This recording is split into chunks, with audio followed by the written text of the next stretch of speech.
Welcome to the Amen Podcast, where all men from all walks of life, backgrounds, and ages can obtain the tools on how to become alpha men from a Christ-centered perspective in today's society. Here's your host, Jimmy GREER. Welcome, everybody, to the Amen Podcast. I appreciate you joining us today. Today's a really cool moment for me. I've got a very special guest, friend of mine that I'll be introducing here in just a second. But I just want to let you guys know how important is what we do here. We definitely open up in prayer before every podcast. That's vitally important to what we do. But I wanted to leave you guys with something, just a food for thought, right out the gate. And it's going to be, just really looking at how we challenge ourselves as men, or at least how we should.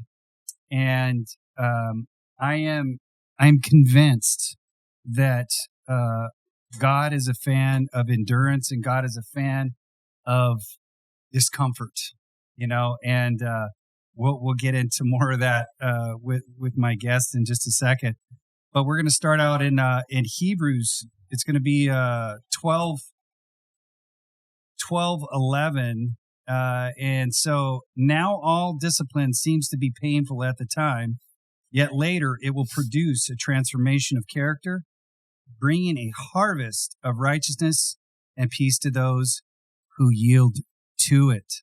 The reason why I like this scripture, not just for today, but in general, is if you look at a diamond, basically it has to go through a refinement process to where there's extreme pressures that actually create that. It creates the value, and I think that there's something to be said in that process of that. So just keep that in the back of your mind. Keep that one in the magazine, if you will. Keep thinking about that. But I want to introduce my guest, Rick JIMENEZ. I've known Rick for about, I wouldn't say 9 years, it's longer than that, since 2009. He was in leadership at a church that we used to attend. That's how we became acquainted, and knew his family at that time, and have continued that relationship and friendship, and up and even till now, which he is my senior pastor at Rivergate Ministries, and he'll talk a little bit about that as well. But I just want to welcome you to the show, and thank you for being a part of it. Thanks, Jimmy. Yeah. So I'll let you kind of get into some of your background a little bit, just in regards to like your family, kids, years you've been married, that kind of thing. If you want to go ahead and speak to that. Yeah, man. And again, thank you for having me on. Yes, sir. I've known Jimmy a long, long time, and we've got a lot of history together. And yes. So I can honestly say it's been a joy to watch you evolve and grow stronger in the Lord. It's been a fun journey, and I'm glad I was a part of it. Yeah. Wow. Yeah. Wow. So, yeah. Okay, I didn't expect that one. But okay. I'm honored. I say that to say I'm honored, man. And I'm proud of you. So, thank you. Yeah. Thank you. So the journey continues, man. Vicky and I have been married. This year's 23 years. In November, we'll be 24. Yeah. Wow, man. So it's been a fun ride. Mm-hmm. And obviously every marriage comes with challenges, and maybe we can get into that. We will. But yeah, man, we're better than we've ever been, stronger than we've ever been, healthier than we've ever been. And we have 3 amazing kids. My daughter, Alyssa, is the oldest. She's 23 years old. My son, Elijah, is 20. And my youngest, Joshua, is 14. Yeah, so that's the married life. And so we've been pastoring a church now for 6 years. We just celebrated our 6th anniversary. Praise God. Rivergate Ministries is the name. Just a quick summation of why we named it Rivergate Ministries. Before Rivergate was the name of a church, it was a combat operation that I participated in Iraq in 2005. We can talk more about that a little bit later. Can't wait. And then prior to that, I served at a church where I was on staff for about 10 years. That's really where I cut my teeth in ministry. I had no prior ministry experience or training or background. There are no pastors in my family. There are no preachers in my lineage. Before my dad passed away, I asked him once casually at dinner, I said, "Dad, were there any pastors in our family line?" He said, "No, son, only drunks." Only drunks. That's what he told me. I was like, "Thanks, Dad. Appreciate the encouraging words. Thanks for that. Could always count on you. Thank you." He summed it up. And so, yeah, so I say all that to say I think that's important because this has truly been a calling. This is not being in ministry. It does not correspond with my resume. It's not anything I desired to do or chose to do. And prior to ministry, full-time ministry, I served 12 years on active duty in the United States Marine Corps. So I actually met the Lord while I was serving in the Marines as a Marine Corps drill instructor. So, I mean, we can go on and on and on. That's just the down and dirty. Jumping the line on me. That's the down and dirty minute 30 Yeah. on where I got, how I got here. Got your start. Yeah. So let me ask you this. So most people, you would say it's a different story for everybody. A majority of people would say, I found Jesus at a place, a church, an event, through a friend or something like that. Get into how what that moment looked like, where you were at in that time and place in your life. Yeah. Yeah. I'll just start out by saying, I don't know that I could take the credit and say I found Jesus. I think it's safe to say that Jesus found me in that scenario, as he does with everyone who is now walking with him. He pursues you. He is after you. And I think just to our listeners right now, no matter where you are, whether you're walking with him or you're not, just know that he is pursuing you and he is after you. If you'll just lend an ear, and just let your heart be sensitive for a moment, you'll sense his nudge. Mm-hmm. But the kind of the scope of where I was in life, I was serving as a Marine Corps drill instructor, not a drill sergeant, a drill instructor. There is a difference. And what's the difference in that? Because I don't know that the audience would really know. So the Army has drill sergeants. The Marine Corps has drill instructors. Yeah. Real simple. Yeah. I only say that because many times people refer to me as, "Oh, Rick was a drill sergeant." I said, "Yeah, no, I wasn't." He was a sergeant who instructed.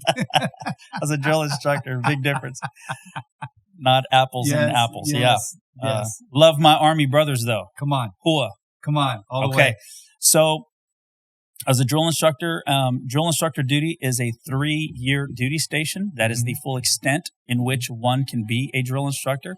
My primary MOS was infantry. Okay. And so drill instructor duty is considered a B billet, like a secondary billet is what it is. Okay.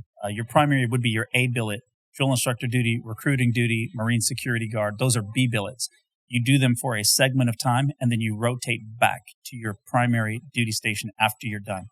So that's how it works. So I was a drill instructor for 3 years, and I was married, and I had 2 children. So what were their ages at the time? Yeah, they were young. Elijah was born on the drill field. He was born in San Diego, where I was a drill instructor. Marine Corps Recruit Depot, San Diego, California, 2nd Recruit Training Battalion, Kill. So making men and making babies. Making Marines. Making Marines. Life takers and heartbreakers. Yeah, come on. So we're doing that. Yeah. And it's important to note, again, I was not walking with the Lord. But I was a phenomenal drill instructor. And I know that's probably shouldn't say that. That sounded really like haughty, like, wow, he's phenomenal. But I guess we could probably quantify results. And so sure. We'll just say it like this. I was really good at what I did. And in terms of results, it was really easy to measure my success as a drill instructor. The way you're promoted in the Marine Corps, this is just important to note, just to kind of maybe shed some light on the kind of caliber of Marine that I was. Everybody competes for promotion. And then there's a way to speed up the promotion process, and it's called a meritorious promotion. And so that's basically, let's just say, for instance, the Marine Corps has 3 extra promotions, and they're not giving them away. You have to compete for it, but you can you can earn it. Yeah, and you can get promoted faster than your peers. Yeah, but you're gonna pay a cost for it. You're gonna pay for it. Yeah, you're gonna go for it. So there was a meritorious promotion available during drill instructor duty to the rank of Staff Sergeant E6. Now, I was an E5 sergeant at the time, and I competed with other drill instructors. Now, this is important because if you're competing for a meritorious promotion among regular sergeants in the Marine Corps, that's one thing. Okay. I'm competing against drill instructors, and so this is the top 10% of the Marine Corps. These guys are sharp. These guys are on the top of their game. Polished. I would say it. I made this statement earlier. I was a phenomenal drill instructor. Yeah. Every drill instructor was a phenomenal drill instructor. Yeah, I mean, you're among the best of the best, and I say that with all humility. And I won a meritorious promotion. Like I got that promotion among that group. So that's saying a lot. So, but here's why I mentioned that, Jimmy, because I was doing all of these things, successful in my career. Everything's annotated, everything's documented in my service record book. But if you just simply looked at my marriage and my family life, I'm failing, bro. I'm losing. Oh, that's great. You're getting promoted amongst your peers. You're meritoriously promoted. That's great. But I was losing in my home. I was losing my marriage. And so there's probably a lot we could say, but that was the terrain in which I found myself deployed. That's where I was. And that was nobody's fault but mine. So what you're saying is that there is additional cost in that investment of those achievements that you did not account for at that time. Maybe because of mindset and focus, one could say that. Another could say that the direction of where your life was at, because at this point, we haven't discovered if Jesus is a part, or has he become a part? But from what it sounds like, Jesus has not really entered that picture frame yet. That's line of sight. Yeah, Jesus hadn't entered that picture, and I could tell you with great clarity what the issue was. It's one word, has one syllable, and it was pride. That word is Pride, and I is the core of that word. It's right in the middle of it. Yeah. And everything was about me. Me, yes. My. I was self-centered. I was selfish. It was all about me. I was focused on my career goals, what I was doing, and I had lost sight of my wife, my kids, my family, big picture. And so that was my downfall. That was my Achilles heel. And so, so we're in this dilemma where I'm doing well with my career. I'm failing miserably in my marriage. And just to kind of breeze through this, my wife and I had finally come to a conclusion to divorce. And so she did, man. She moved back to the Central Valley. She moved back to Fresno with the kids. And I was a drill instructor by myself in San Diego. And we were on a collision course for separation. And it was, no team to lead. No team to lead. Yes. Someone once told me like this. They said, what good is it to get to the top of the mountain when there's no one following you? There's no one behind you. There's no one on the mountain with you. You're just taking a long walk, a long hike by yourself. Bro, that's where I was. That's exactly what's that. Yeah. It was sobering, to say the least. It was a moment of clarity for me. And I think it was, I think I had really began to come to the end of myself, the end of my ability. Because what good is it to be a problem solver, and what good is it to be effective in what you do, and what good is it to be a leader if you're not leading the people that you are called to lead the most? And so, bro, it was just true. Brutal, man. It was brutal. Sobering. Yeah. So it wasn't until I got to that place that I think this is really where the Lord, who was already drawing me and already wooing me and already pursuing me, I think I had finally got to a place where I could hear the still small voice, the whisper of the Lord. And he didn't talk to me through sentences or syllables. It was like through, I remember one particular time I was driving from Fresno to San Diego, with what little time I had off, because you don't get much time as a drill instructor. But there was a season. At this point, I was a senior drill instructor. I was in my third year, so I had a little more seniority, and I had taken a weekend to visit my kids. Vicky and I were not even on speaking terms at this point, but I got to come and see them.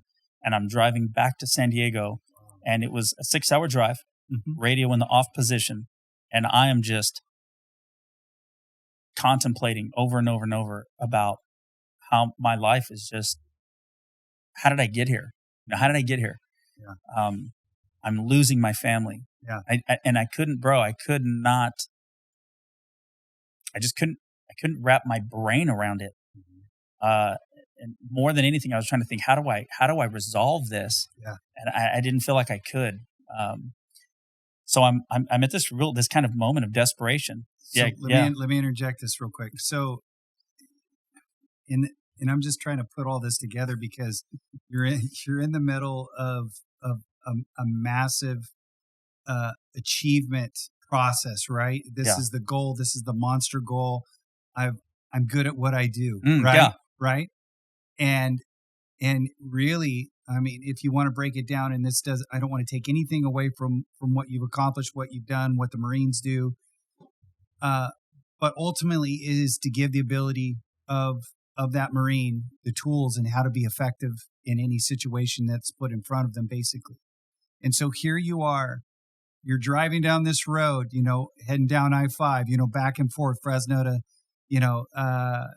to San Diego, and you're out of tools. You're out of, you're looking for that extra magazine. It's just not there. What am I going to do?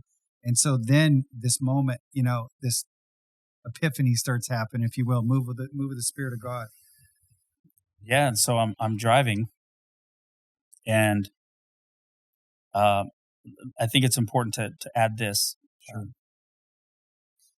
As I mentioned, it was my third year as a drill instructor. And so I had been in the Marine Corps about 10 years already. Okay.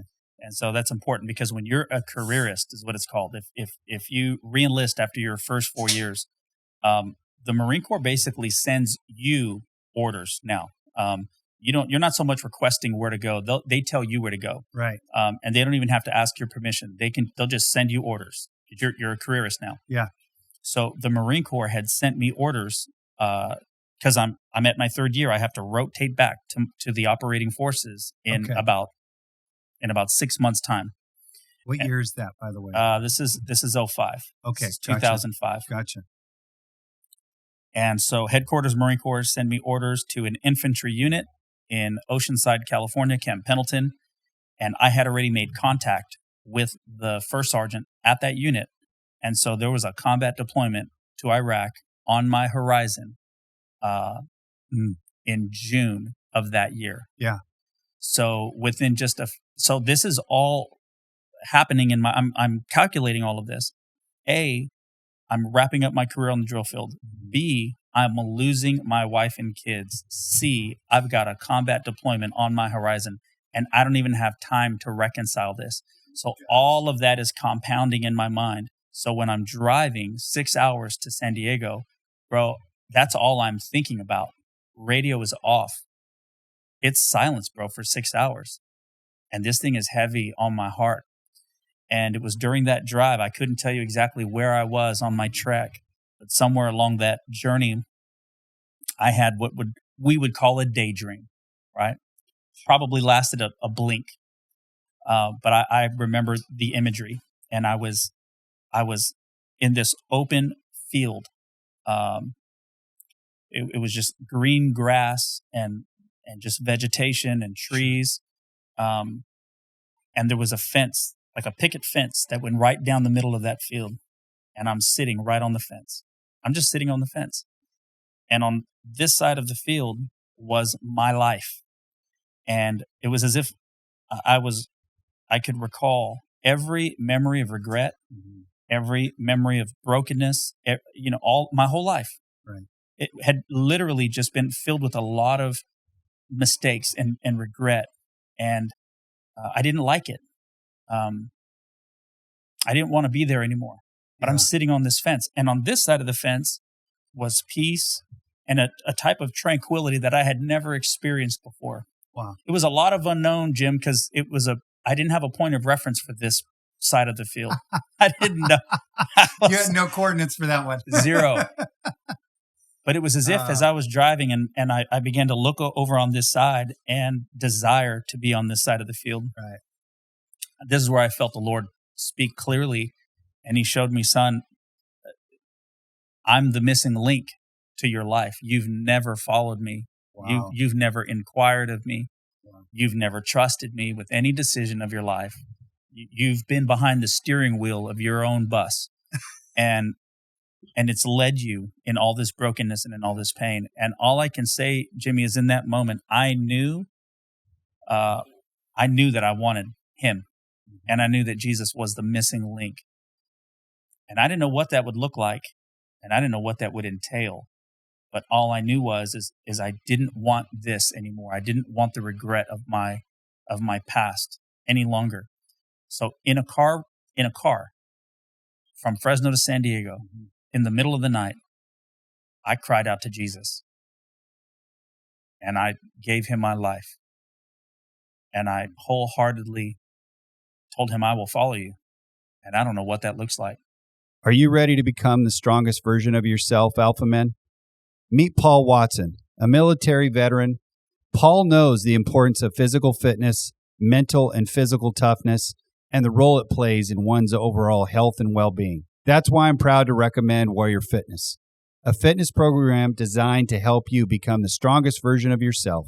Whether you're looking for elite military selection training, including endurance and strength training, group classes, individualized training, and personalized diet plan development, we're here to help you achieve your fitness goals. Our experienced trainers understand the value of hard work and perseverance, and they will work with you to push your limits and achieve new heights. Join our community of warriors and take on a new challenge that will help you to build strength, increase your endurance, and improve your overall health.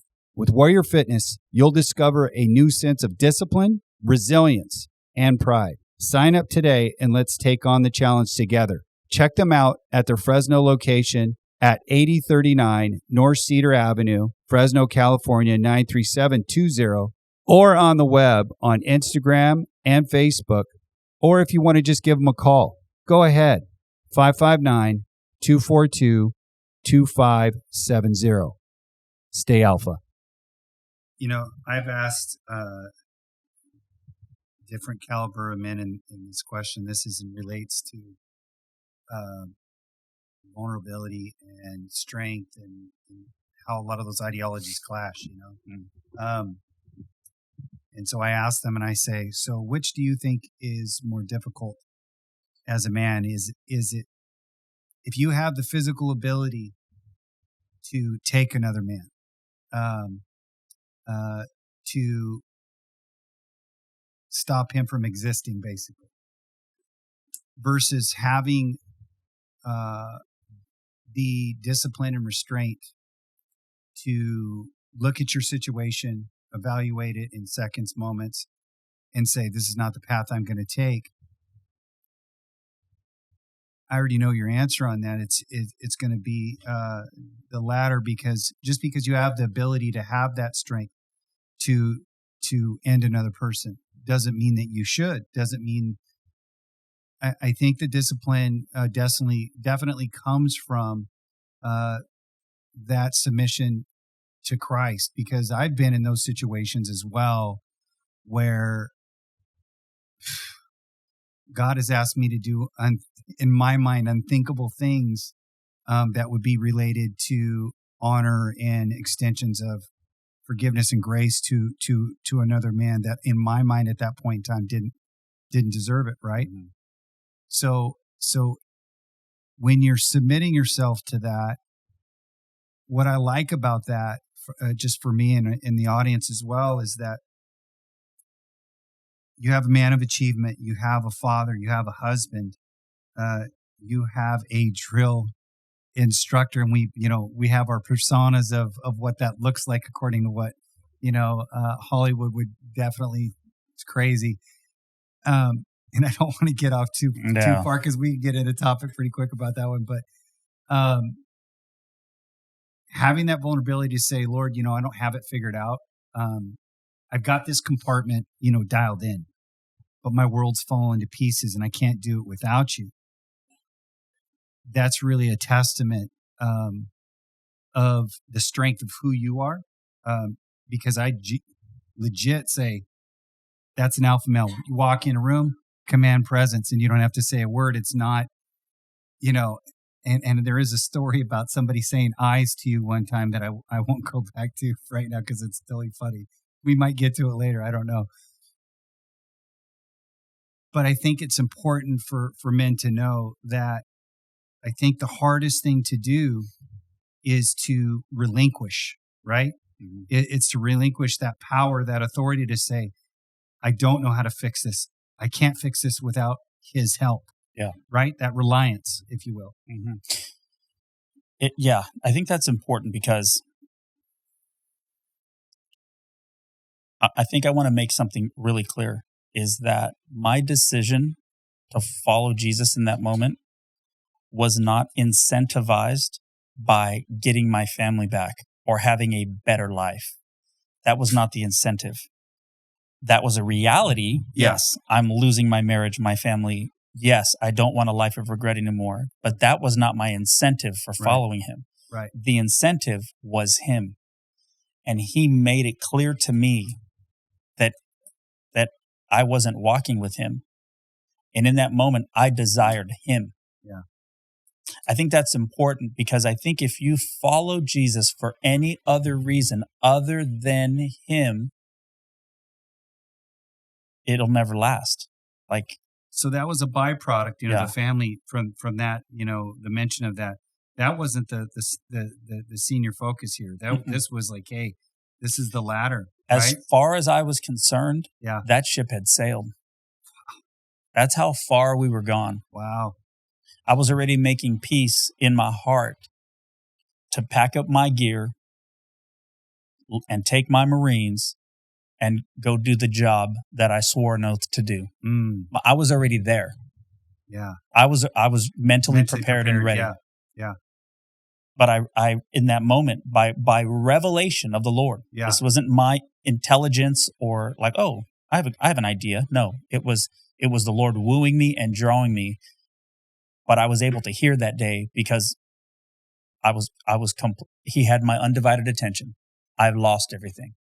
Powerful. Now, I don't think a person has to experience that type of depravity to come to that realization. I just think there has to be just that desire, that hunger, that recognition, but that I'll just call it that spiritual ear that we all have. Sure. To hear the drawing and the wooing of the Lord. Yeah. And respond to him. It does require a response. And that response was in my car, not just verbally, but it was with my whole heart. And I'll just summarize this briefly, Jimmy. That night, when I got to the base in San Diego and I got to my room, there was so much more that happened. There were some things that the Lord I just felt spoke into my heart. And I'm telling you, bro, it was in that moment I was a new man. We talk about being born again. I felt like a new person. So the journey began there. By no stretch of the imagination did everything shift overnight, and it wasn't as if my marriage was restored completely the next day. No, it was a work in progress. But the biggest work that was happening was in my heart. The change that was happening was in my heart. And I'm telling you, bro, it was real. I knew full well the condition of my heart. I knew good and well the thoughts that I thought, the actions that I took, the responses that I knew. Yeah. And I'm telling you, brother, things were different. Things were different. No one could talk me out of my conversion. It was too real. It was too real. So the journey began there. That's where it began. Yeah. I don't think anybody could talk you into anything. There's no salesman. I don't care who you are. if it's a bad sale, it's a bad sale. That's it. You knew it before the guy even stepped, into your influence. And I'm going to go back to that point I made earlier. See, if I had followed the Lord because my incentive was XYZ, Right. and XYZ doesn't pan out the way I did, then I'm done with the Lord.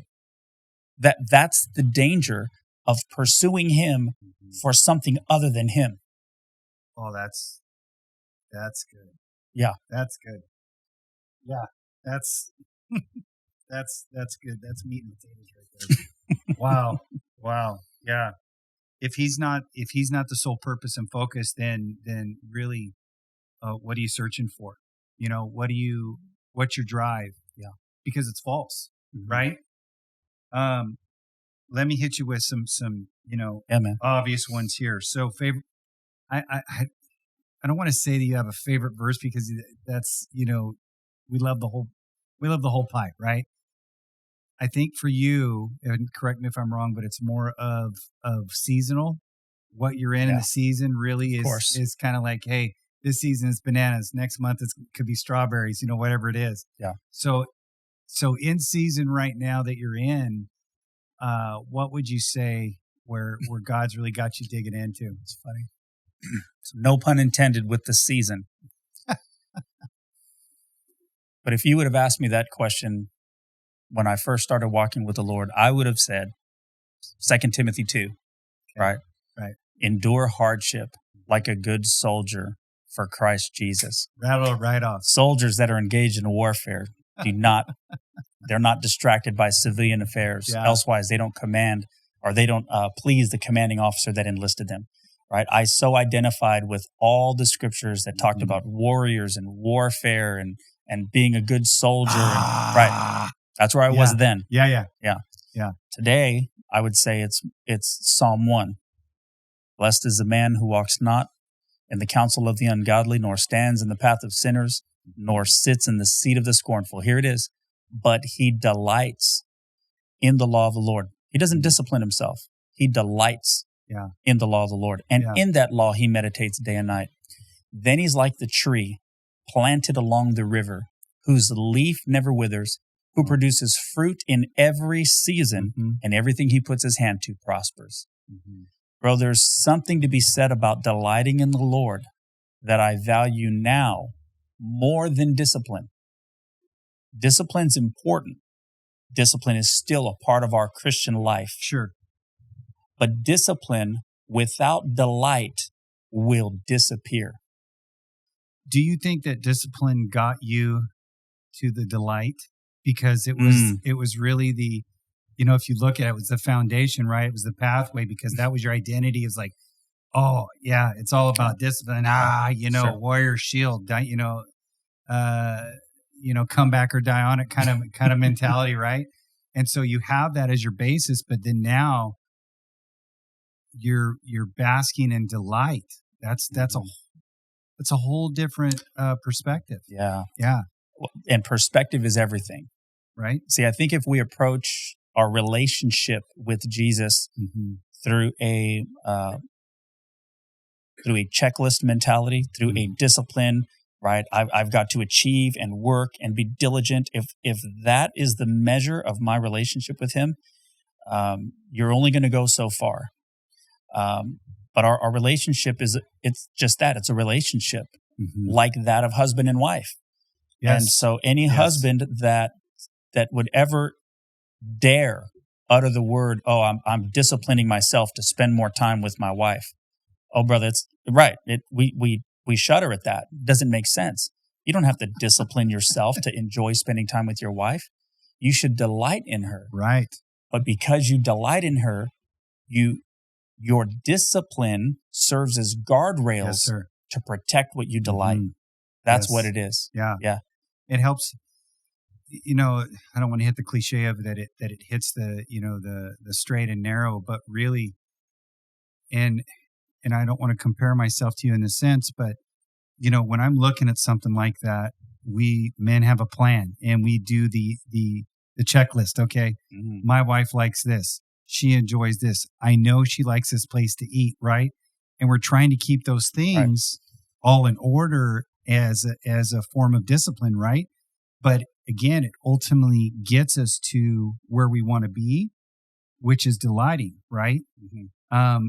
I think, and you know, and I can touch on this because there's similarities in achievement. Your achievement completely different than mine, but in experiencing achievement, it's costly, right? If someone once said to me, "Did you get permission or did you get forgiveness because of what I was trying to achieve?" And I said, 100% absolute forgiveness.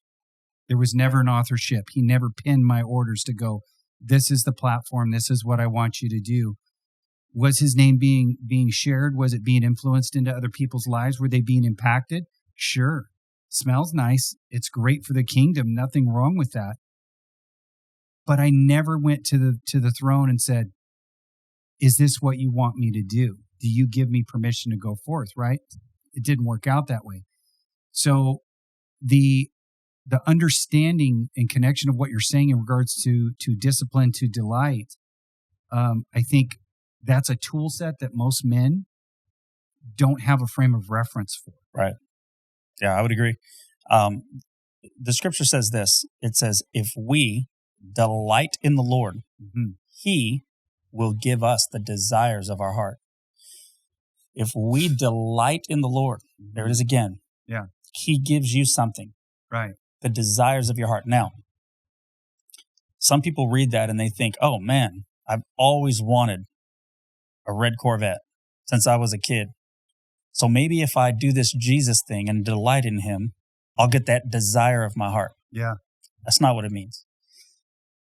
God, you don't get the bag of money. You don't get the bag of money, but you get him. Yeah. You get him. How valuable is that? And when you get him, you get his desires. And when he gives you his desires, it becomes your possession, and now it's your desire.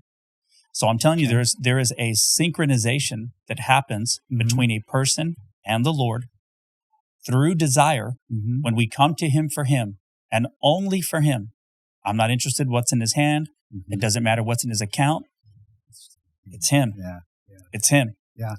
And he'll give you something. He'll give you not an assignment, not a task, himself. He'll give you his desires. And the Bible says it's your desire. And so now this is, bro, I'm telling you, this is the simplicity of our union with him that is tapped into through delight. But because you delight in him so much, you'll guard that delight with disciplines in your life. And it's no longer a list of I have to's. Yeah, it's a list of I want to. That's all there is to it. And you'll do more on accident, bro, than you ever did on purpose through delight. So do you think it'd be safe to say that our delight in him, he gives us his thoughts. He gives us the desires. They implant us, right? Yes. Don't you think those desires become plans or can be? Sure. And the reason why I say that is like, okay, the desire may be, for some people, I need a better job, right? That might be a desire of mine, right? That would be mine. But is that his? Not necessarily. Is he going to provide for you? Of course he is. That's what he does.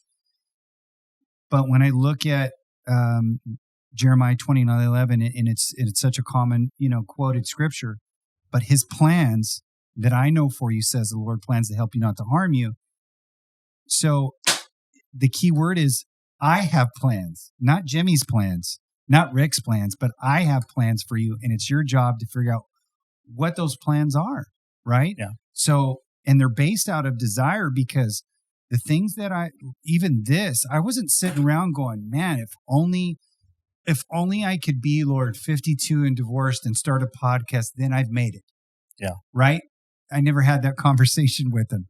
This really came out of an understanding that men as a whole right now in today's culture, 52% divorce rate, right? In and out of the church. With that being said, you have to be able to assess where you're at and gain those tools to really become better, become stronger. And I think that when you understand I'm not seeking his hand, but I'm seeking him. I think it removes all those, the recipes, the ABCs. I've heard you say that before, right? And so by doing that, what I'm saying is I understand that I don't have it all figured out, but I know the one that does. And by me seeking him, I get the keys to the kingdom. Mm-hmm. Right? Mm-hmm. Is that, yeah? Is that fair to say? Mm-hmm. So let me hit you with this. So let's change gears here a little bit.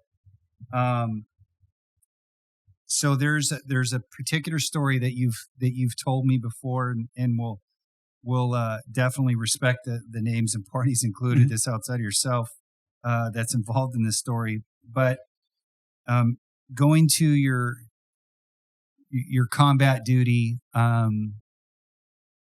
lots of engagements, and you did 2 tours, correct? One tour. Yeah. Okay. So I was there 2005 through 2006. Okay. Mm-hmm. Okay. And so there's a specific fight that you had, and every time you tell this story, and I've only heard it like 3 times. Mm-hmm. You know, pastor doesn't walk around, just so you guys know in the audience, he doesn't walk around and go, hey, by the way, check me out. I'm a big deal. Everybody knows me. You know, it's just not, dude's just not like that. But if you get time to spend with Rick, what you're going to realize is it's time to shut your mouth and open up your ears, because you're going to learn something. And so when I hear these stories, I always pick my little pieces from my nugget tray and go, dude, that was solid. That inspired me to be better, like to not give up. Right. So go ahead and tell that story. Yeah. I'll put a little context to it. So wrapped up my 3rd year of drill instructor duty. Yeah. Checked into my new unit. Okay. In Camp Pendleton. And within about 30 days, we embarked on a combat deployment. It was that fast. So the unit that I was with had been to Iraq twice already. This was their 3rd trip. Okay. So keep in mind that I received orders for drill instructor school on September 11th, 2001. The towers went down and Headquarters Marine Corps sent me orders to drill instructor school. So I spent the next 3 years on drill instructor duty. Meanwhile, the rest of the Marine Corps is active and engaged on these continual rotations. My unit had already been there twice. So when I checked in, I inherited a seasoned, salty platoon of combat veterans that had already been there twice without me. Okay. Before we get into that, I want to back up. So I'm thinking about the mentality. I'm training and I'm giving new crops of Marines to the fight. Towers come down. You know, everybody knows where they were at. That was our JFK moment for our generation, right? Where were you when he was assassinated? Where were you when the towers went down? And so what was your mind job? You're seeing that, you know where you're at, you know what your orders are, and you're here making Marines. So are we talking about 9/11? Yes. Yeah. You see, you've got the orders. Yeah, you've got the orders. I'm furious. I am upset, bro. And I'm using G-rated language on this podcast. Yes, sir. I'm hot. Bro, that's all I've done was train for this. Right. I'm a grunt. I'm a war fighter by trade. Yes. We're waiting to get off the bench and get in the game. Right. 9/11 was the whistleblowing. Yeah. And so for me to get orders to not get in the game, bro, I was heated. To add insult to injury, 9/11, September 11th, yes, sir. 2001. Yeah. I remember the day. Yeah. We don't need to get into the details. Sure.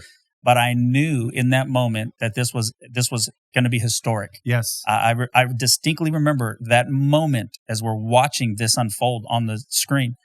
I remember thinking the last time that we had been attacked on American soil was Pearl Harbor, which thrusted us into World War II. And I remember thinking, remember today's date.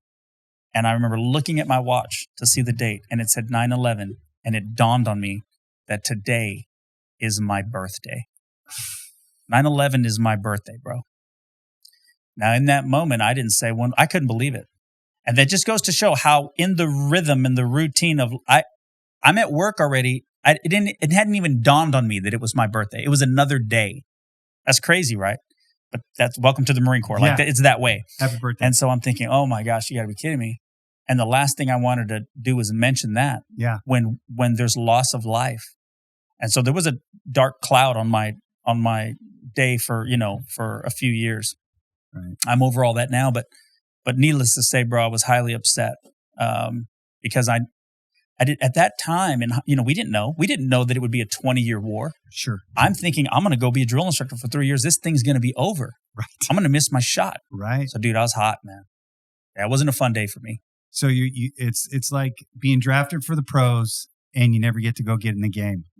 Way to rub that one in. Right. That was good. Yeah. Right. Yeah. Right. But little did I know, 3 years later in 2005, the war would be as hot as it ever could be. Ferocious. If you look at a graph, anybody can do this. Sure. Go Google, most intense years of Iraq or highest casualty rates during the Iraq War. Right. You'll see like 04, it's peaking, 5 and hot. 6. Yeah, hot. So you weren't missing the game. Oh, we didn't miss anything. It was started, bro. It was primed and ready to go. Yeah. Barrel was just warming up. So we're there. We're in country. And mind you, I am a new believer now. Different perspective, different goggles. I am a staff sergeant in the Marines. I'm an infantry platoon sergeant. Yeah. And oh my gosh. Yeah. But I'm a believer. And it's all fresh to me. And I remember telling my wife before we deployed, I said, babe, I don't know how to do this. I know how to lead Marines the old way. I don't know how to lead Marines and be a Christian at the same time. I was in. You're in training. It was quite the dilemma. Yeah. Because again, I had never seen it done before, and I had this. We talk about toxic masculinity and all these, hot topics, but I had this idea in my mind of what a leader of Marines looked like. And I had cultivated my leadership style in that fashion. But now everything's different for me. But we're going into an environment, bro, where I couldn't have anyone second guess an order. I couldn't have anyone look at me with weakness. I couldn't have anyone have a false perception of me. Right. And so I was having to reconcile, how do I still maintain intensity? How do I still maintain that discipline? How do I still maintain that's a struggle. That fierceness? Yeah. But be a good representative of Christ. Right. And I remember the Lord, one of the things he told me in my spirit, again, I didn't hear an audible voice, but in my spirit, I felt like he told me this. I'll never forget it. He said, I want you to be demanding, but not degrading. And that's all he gave me. That's good. And I ran with it. He gave me permission to be demanding, but to not be degrading. And I'm telling you, bro, it's in the playbook now. And so let's get to your question. Yes. With this firefight. Yeah. Hey, Alpha Man, if you guys are looking for some really cool gear, I just want to promote this company because I genuinely believe in it. It's called Seek Jesus. I've got their hoodie and I really enjoy it. It's nice and comfortable. It's got in really big letters on the back, Seek Jesus, a little bit of letters on the front that say the same thing. If you're looking to make a statement for Christ and you want to spark that conversation right off the get-go without even having to crack your Bible, I want you guys to go check them out. Check them out on Instagram or on the web. You can find them at www.seekjesus.co. Check out their clothing line. They've got hats. They've got shorts. They've got beanies. They've got everything you need to properly rep Jesus. Go check them out at www.seekjesus.co. So we're in Iraq. We're in what's called our battle space. Okay. That's familiar language for all the combat vets watching right now. If you took a map of Iraq, they would divide it up into battle spaces. And so the army would have this battle space over here in Baghdad, and and another Army infantry unit would have this battle space. Well, we had a battle space in the Al-Anbar province of Iraq. We were close to the Syrian border. We were on the west side of Iraq. That was our battle space. Anbar was tough. That was tough for a lot of different folks that went in there. That was hot. Hot. Resistance was tough from what you've seen, movies, read books, everything. It varied. The insurgency was all over the country. There were certainly some places that were more hostile than others. Sure. Ramadi was a real hot spot in 2004 and 2005. I had some really good Marine friends that served in Ramadi in 2004. Took a lot of casualties. And there's no books on it. There's no stories on it. And I haven't seen a movie about it. Sure. But a lot of Marines laid it down in Ramadi. So we touched down. We're in country, maybe just a few weeks, and we had not cut our teeth yet. We had not engaged. We hadn't locked antlers with the enemy yet. There were maybe we had nothing that we would consider combat. We had not engaged in combat yet. And I remember it was right before we were going out on one of our first company-sized operations, and all the junior NCOs, junior non-commissioned officers. These are sergeants and corporals and lance corporals and PFCs and privates. They're in their own quarters, and then you have staff NCOs and officers that have their own quarters. That's just the way it is. And so I'm a staff NCO, so I'm with our higher leadership, with officers as well. And I was reading my Bible in the staff NCO berthing area, which is where all our beds are. We've all seen the movies, the plywood. It's as legit as it can be. Really? Oh, okay. You see that and you go, sheesh. Fun times. That's what it is, man. They nailed it. Yeah. The water bottle that closes the door. Oh, the whole business. Yeah. Okay, that's a thing. It's a thing. Yeah. Yeah. And so we're there, and I'm with these seasoned Marines, bro. These are the leaders. Sure. And officers of our company. Right. And I'm just minding my business. We're going on a combat deployment, combat operation in the morning. Okay. So I'm reading my Bible silently to myself. There's a gunnery sergeant next to me, E7. I'm an E6. He's an E7. And he starts busting my chops. Oh, jeez. Now, he's a friend of mine. Yeah. And I take it with a grain of salt. I'm just like, bro, mind your business, man. Yeah. And so anyway, he, gives me his little 2 cents and whatever. Right. Well, this lieutenant walks in. Now, he's our executive officer. Right. He is second in command. For those of you, we got our CO, our commanding CFO. officer, and then we got our XO, our executive officer. Yeah. He's second in charge. Okay. Now, this man, he will remain nameless and faceless right now. Yes. He walks in and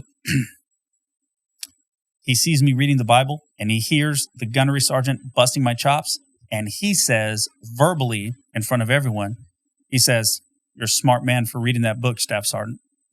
Now, when he said that, Can you do his voice? No. Okay.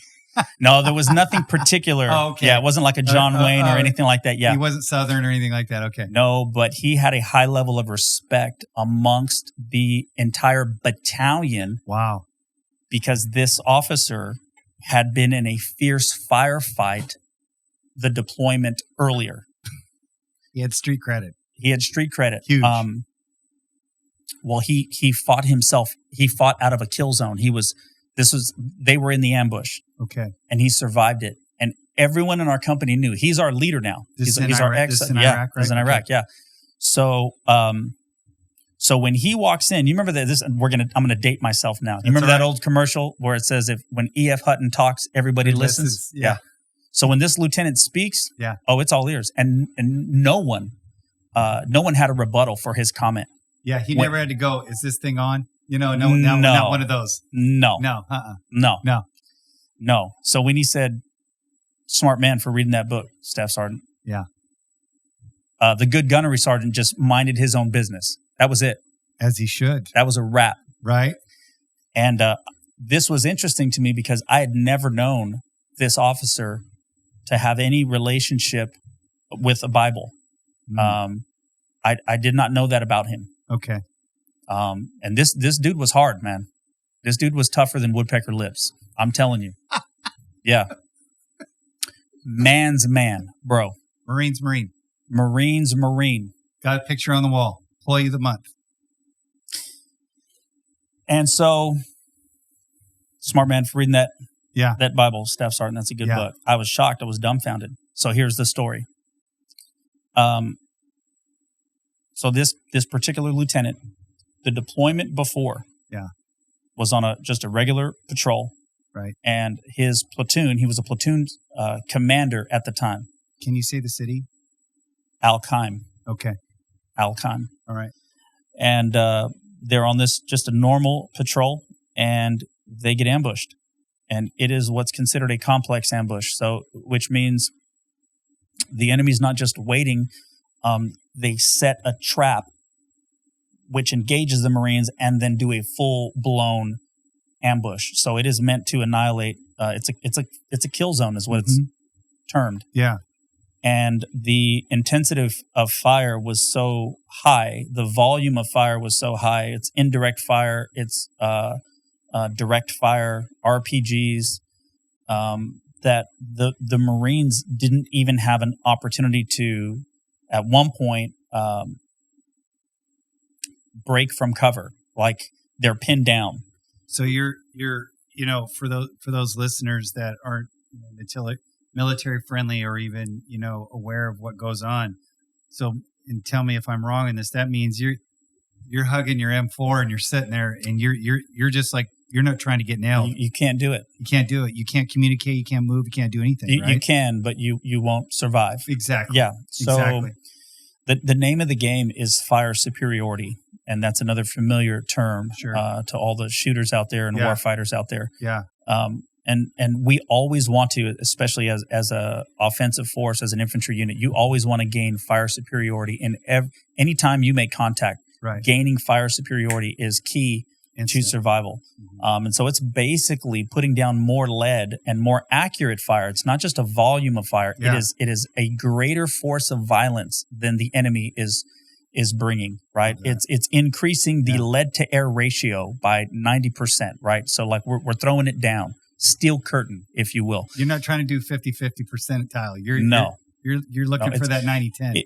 Because if you gain fire superiority and your foe is pinned down, you can now advance, which is always the name of the game. Yeah, it's fire and maneuver. And so if they're pinned, we're moving, they're destroyed.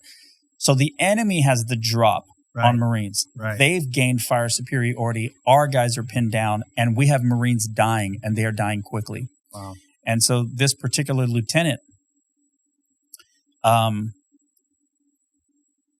don't know that I mentioned this earlier. Okay. But as I'm sitting there on my bed reading the Bible, and he makes that statement, he said, Staff Sergeant, you're a good man for reading that book. Yeah. He proceeds to tell the story to everyone in the room, which up until that point, we had just heard rumors and little glimpses and pieces of it. But he begins to recount the instant, the story. Yeah. And bro, I'm telling you, like you can hear a pin drop. We are just listening. So he's telling the story, firsthand account. They're pinned down. Marines are dying. And he says to every Marine in that room, the night before our push the next day, here we go. He said, I thought I was going to die. He says, I was afraid.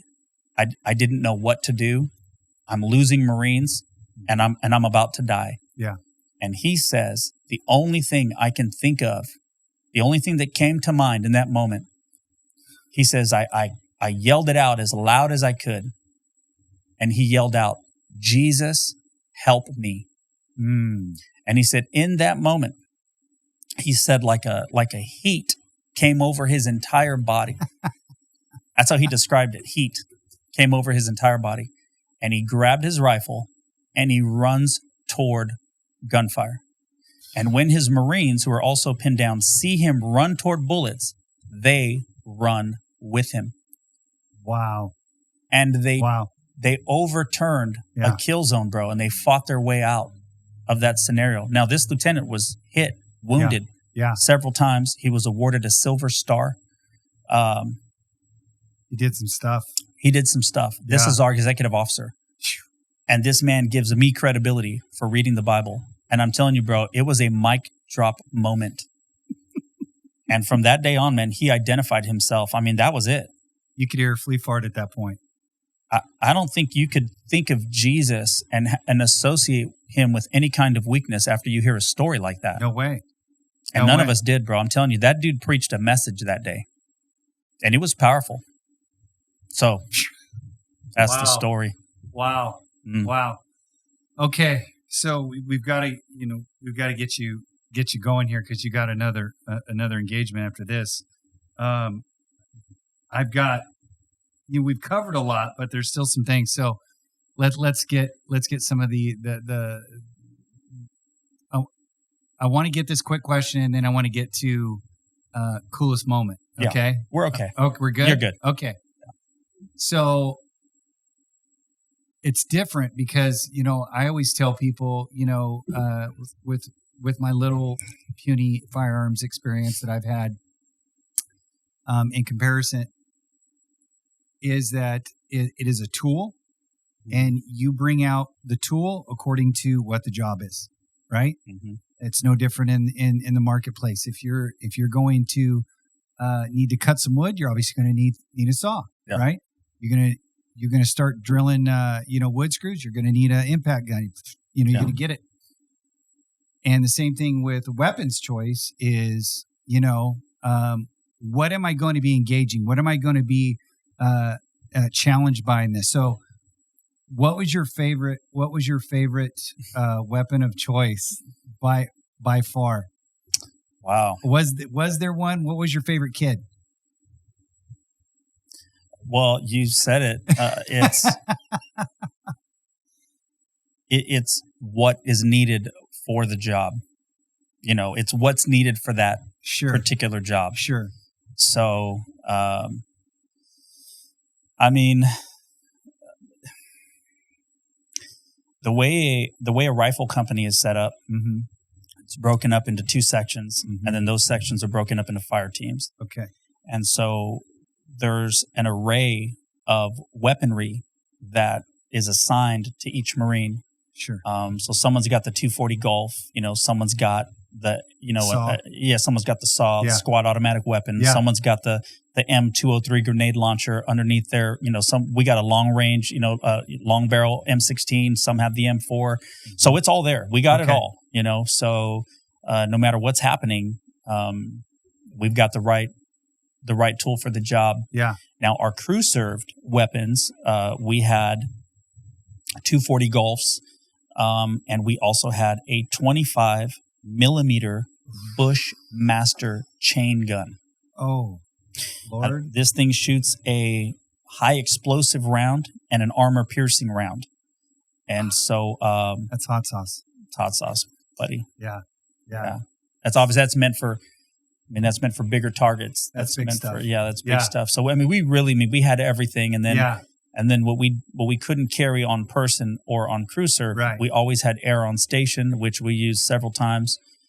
We had fast movers that would come in and clear out buildings so that we could advance. Right.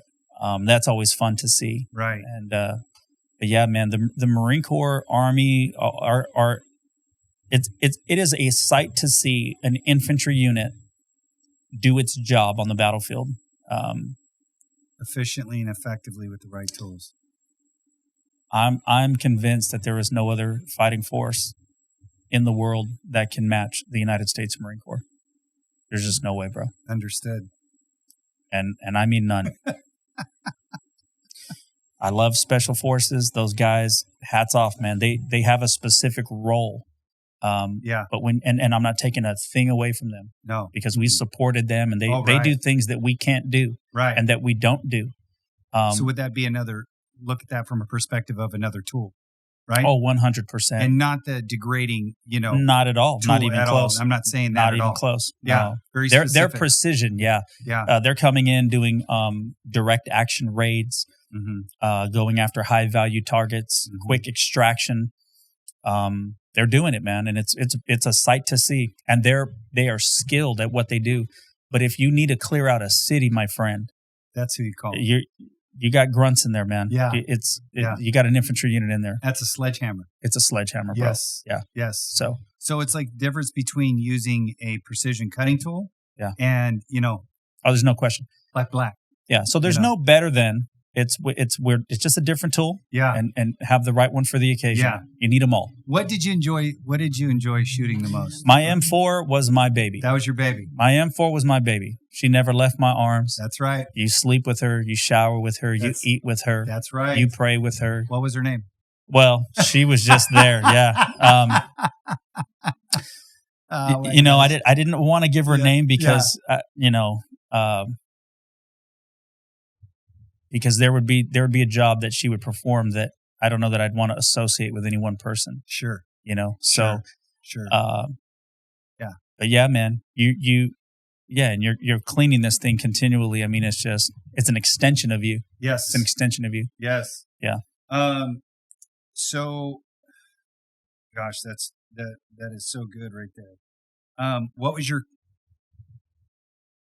top 5? What do you think you can recall as your coolest moment in the Marine Corps? That's tough. That's again like cool moments. Picking your There's favorite moments. Picking your favorite kid. Yeah. I know. So yeah, 12 years, a lot of accomplishments, a lot of accolades, a lot of attaboys. Sure. We could list them. Sure.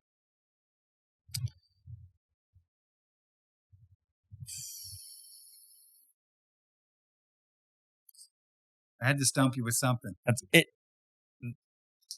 I'm rolling through the imagery. Yes. Off the top, man, I think I'd have to say there's no way to match the feeling of returning home with all of your Marines alive. Everyone that was entrusted to you. Right. Makes it home to shake their father's hand, to hug their mother, and to kiss their bride and embrace their kids.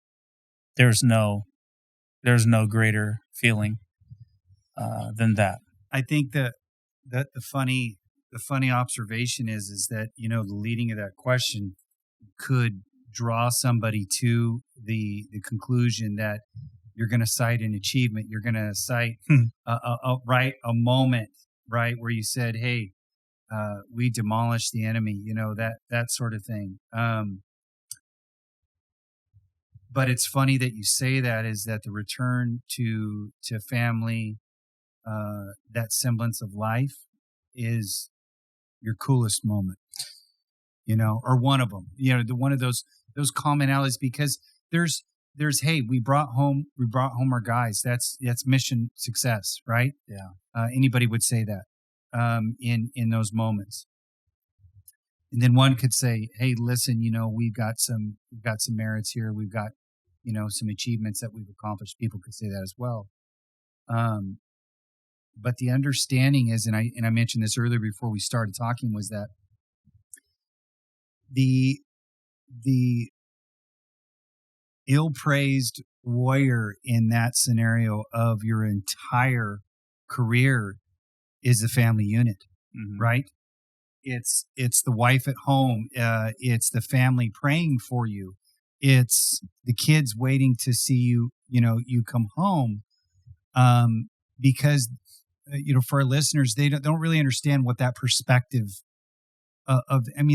there's imagery, there's maybe some familiar pieces of that, but the day in and day out grind of what, mom, wife has to do in that moment, to keep the home front solid so that her man is not worried about that, right? Some people say, and I'm sure you've heard this term, squared away soldier, right?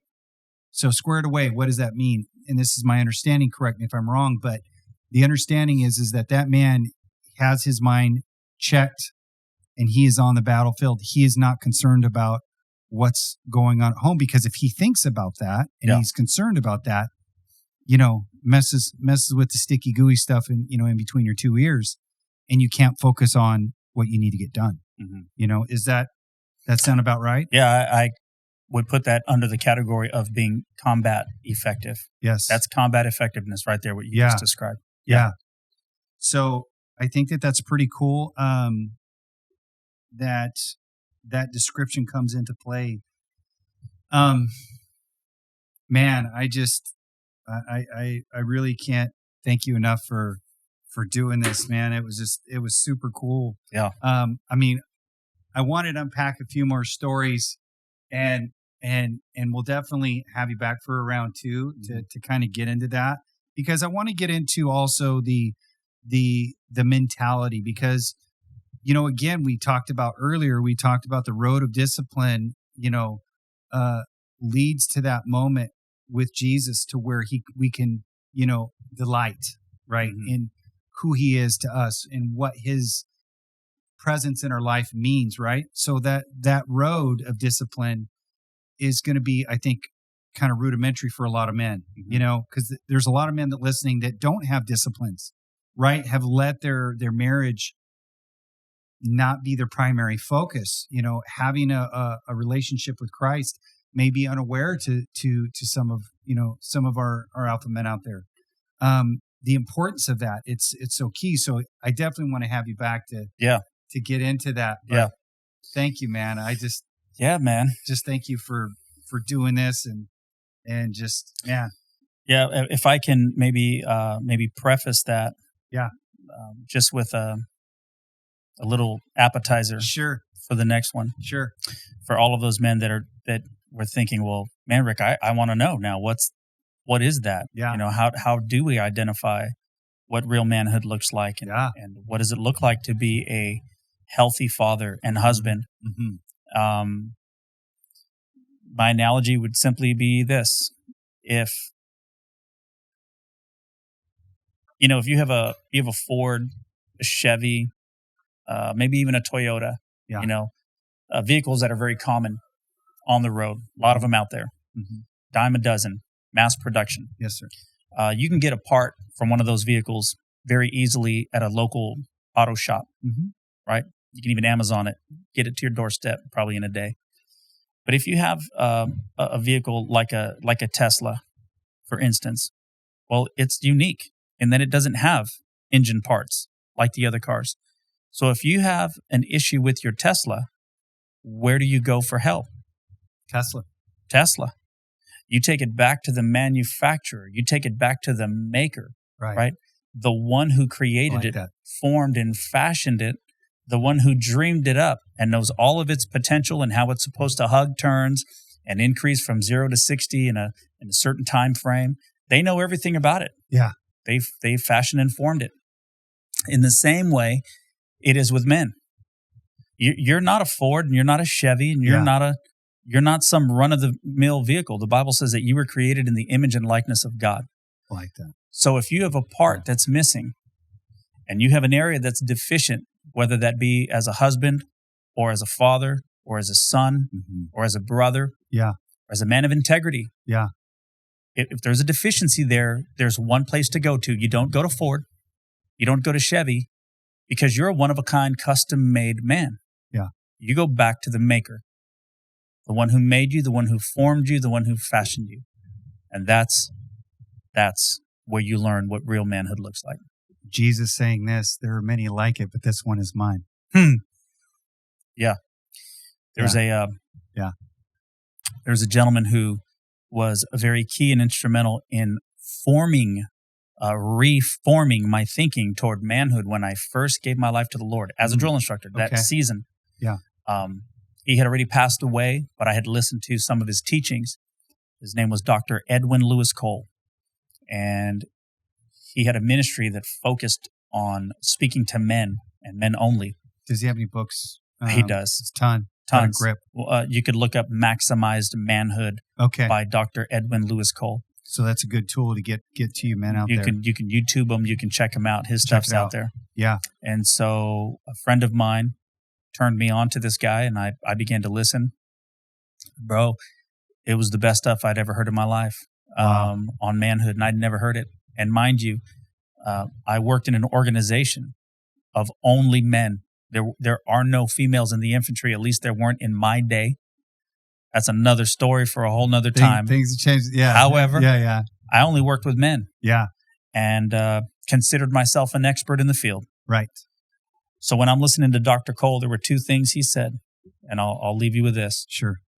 He said, being a male is a matter of chance. Yes. But being a man is a matter of choice. And then he hit me with this. Wow. And then he said, That's where I heard that from. I've quoted that, but I never knew where it came from. Yeah. Now I know. Yeah.